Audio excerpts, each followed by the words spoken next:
টানা 2 মাস ধরে আন্দোলন। প্রথমে সরকারি চাকরিতে কোটা সংরক্ষণী আন্দোলন ও পরে বৈষম্য বিরোধী আন্দোলন। এই দুইয়ের চাপে পড়ে শেষ পর্যন্ত সোমবার 5ই আগস্ট দুপুরে প্রধানমন্ত্রীর পদ থেকে ইস্তফা দিতে বাধ্য হন শেখ হাসিনা। এরপর তিনি বোন রেহানাকে নিয়ে প্রধানমন্ত্রীর সরকারি বাসভবন গণভবন থেকে কার্যত পালিয়ে আশ্রয় নেন ভারতে। যদিও হাসিনা সকালেই খবর পেয়েছিলেন বৈষম্য বিরোধী আন্দোলনকারী ও সাধারণ মানুষ বিপুল সংখ্যায় লং মার্চ করে গণভবনের দিকে এগিয়ে আসছে। এরপর ঝুঁকি নিতে চায়নি সেনা। হাসিনাকে গণভবন ছাড়ার পরামর্শ দেওয়া হয়, যদিও হাসিনা দেশবাসীর উদ্দেশ্যে ভাষণ রেকর্ড করতে চেয়েছিলেন, কিন্তু সেই সুযোগটুকুও তিনি পাননি। এইদিকে গণভবনে সারাদিন ধরেই সোমবার চলে লুটতরাজ।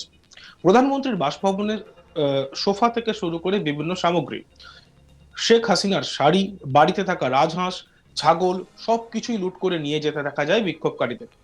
এমনকি তার বিছানায় শুয়ে সোশ্যাল মিডিয়ার রিলস তৈরি করতে দেখা যায় এক যুবককে। এছাড়া গণভবনের পুকুরে সাঁতার কাটতে দেখা যায় কয়েকজনকে।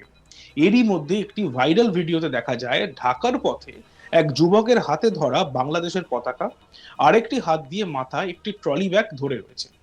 একজন সেই ট্রলি ব্যাগে কি রয়েছে জানতে চাইলে ওই যুবক বলেন এতে হাসিনার শাড়ি রয়েছে, বউকে পরিয়ে প্রধানমন্ত্রী বানানো। যা শুনে প্রশ্নকারী হেসে ওঠেন। অন্যান্য ভিডিওগুলির মধ্যে এই ভিডিওটি বেশি ভাইরাল হয়েছে সোশ্যাল মিডিয়া। আসুন দেখে নেব একবার সেই ভিডিওটি।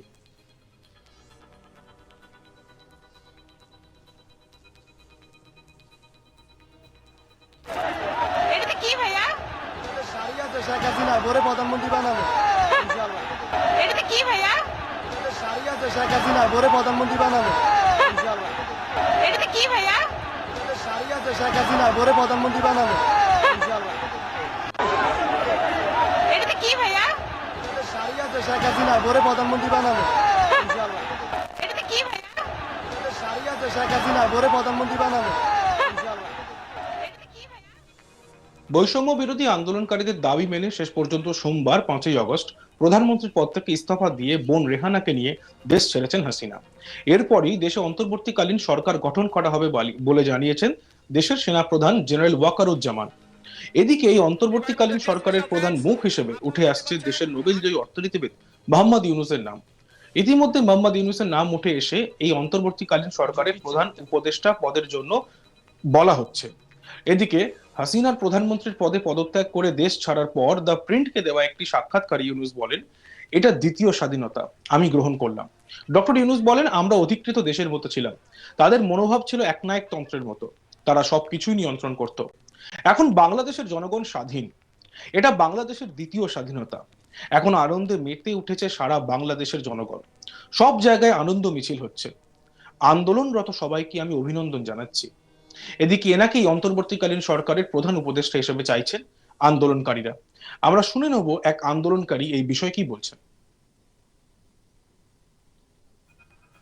আমাদের এই অভ্যুত্থান এবং বিপ্লবের পরেই দেশে অরাজকতা, নাশকতা করছে ফ্যাসিস্ট এবং তাদের দোসররা।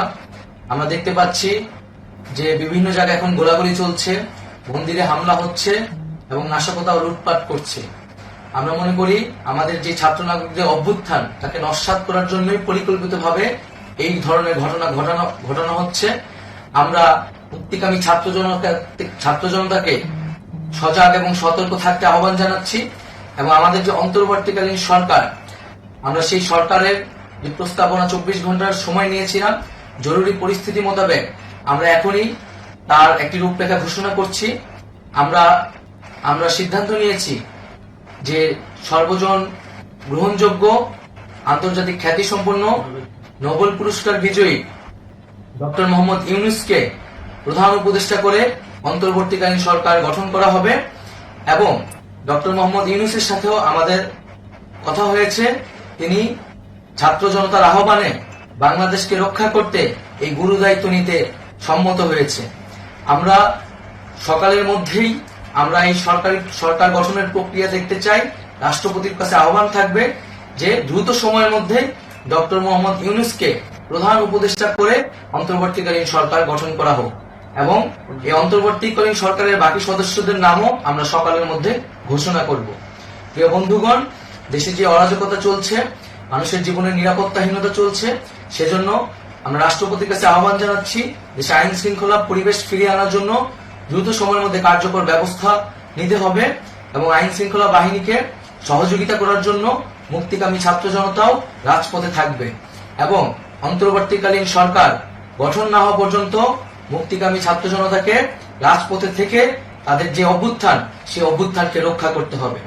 প্রিয় বন্ধুগণ, আমরা রক্ত দিয়েছি, শহীদ হয়েছি, আমাদের যে প্রতিশ্রুতি একটি নতুন বাংলাদেশ গঠন করার জন্য সেটিকে আমাদের অবশ্যই বাস্তবায়ন করতে হবে এবং অবশ্যই ছাত্র জনতার প্রস্তাবিত সরকার বাদে কোনো ধরনের সরকার কিন্তু মেনে নেওয়া হবে না। আমরা বলেছি কোনো ধরনের সেনা শাসিত সরকার অথবা সেনা সমর্থিত সরকার অথবা এই ফ্যাসিস্টদের দোসরদের কোনো বি টিম সরকার কিন্তু আমরা মেনে নিব না। কোনো গণবিরোধী সরকারকে মেনে নেওয়া হবে না। ছাত্র জনতার অভ্যুত্থানকারী যে প্রস্তাবিত সরকার, অন্তর্বর্তীকালীন সরকার, যেটা আমরা সিদ্ধান্ত উপনীত হয়েছি ডক্টর মোহাম্মদ ইউনূসকে প্রধান উপদেষ্টা করে এই সরকার গঠন করা হবে, সেই সরকারকেই বাস্তবায়ন করতে হবে অবিলম্বে। আগামীকাল সকাল থেকে সকলকে আহ্বান জানাচ্ছি রাজপথে থাকার জন্য এবং আমাদের যেই সাম্প্রদায়িক সম্প্রীতি এবং রাষ্ট্রীয় সম্পদ রক্ষা কমিটির ঘোষণা হয়েছে বৈষম্য বিরোধী ছাত্র আন্দোলনের নেতৃত্বে সকল পাড়ায় পাড়ায় এলাকায় এলাকায় সেই কমিটি পাহারায় থাকবে। আমাদের সংখ্যালঘু কমিউনিটিকে আমাদের রক্ষা করতে হবে, রাষ্ট্রীয় সম্পদ এবং এই দেশকে রক্ষা করতে হবে আমাদের। যদিও একটি সাক্ষাৎকারে ইউনূস জানিয়েছেন তাকে গুরু দায়িত্বের প্রস্তাব দেওয়া হয়েছিল, কিন্তু তা তিনি গ্রহণ করেননি। আমরা শুনে নেব নোবেলজয়ী অর্থনীতিবিদ মোহাম্মদ ইউনূস কি বলেছেন। তখন যখন মিলিটারি আমার বাসায় এসে বসে রইল সারা রাত আমাকে রাজি করানোর জন্য, আমি তো লুফে নিতাম। রাজি করানোর জন্য বসে থাকতে হবে কেন?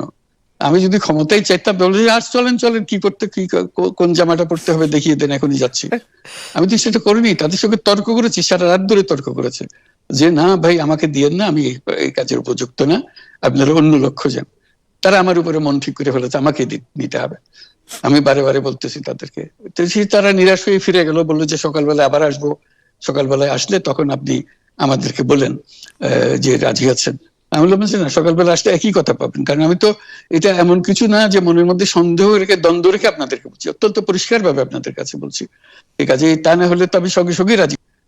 খেয়ে ছাড়ে যাও, আপনাকে দেশের পুরো সরকারের প্রধান হবার জন্য আহ্বান জানাচ্ছে, বাংলাদেশে এরকম কয়জন মানুষ আছে বলবো যে না আমি এই দায়িত্ব গ্রহণ করব না। আমি তো করলাম সেটা, এখন আমার নামে বলা হচ্ছে 10 বছর ছিল। আমি বছর নিয়ে তো প্রশ্নই উঠে না। প্রশ্ন হচ্ছে আগামীকাল সকালবেলা আপনি শপথ গ্রহণ করবেন, এই কথা। আমি বলছি না, করবো না। তারপরে এরপরে তো কয় বছর কয় কাণ্ড, আমি 10 বছর দিয়ে কি করবোটা কি? আমি 10 বছর দিয়ে আমি তো বলছি আমি এই কাজের জন্য নই।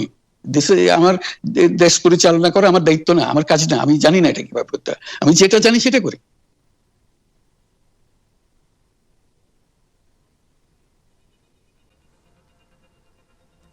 দেখতে থাকুন আজ তাক বাংলা, সাবস্ক্রাইব করতে ভুলবেন না।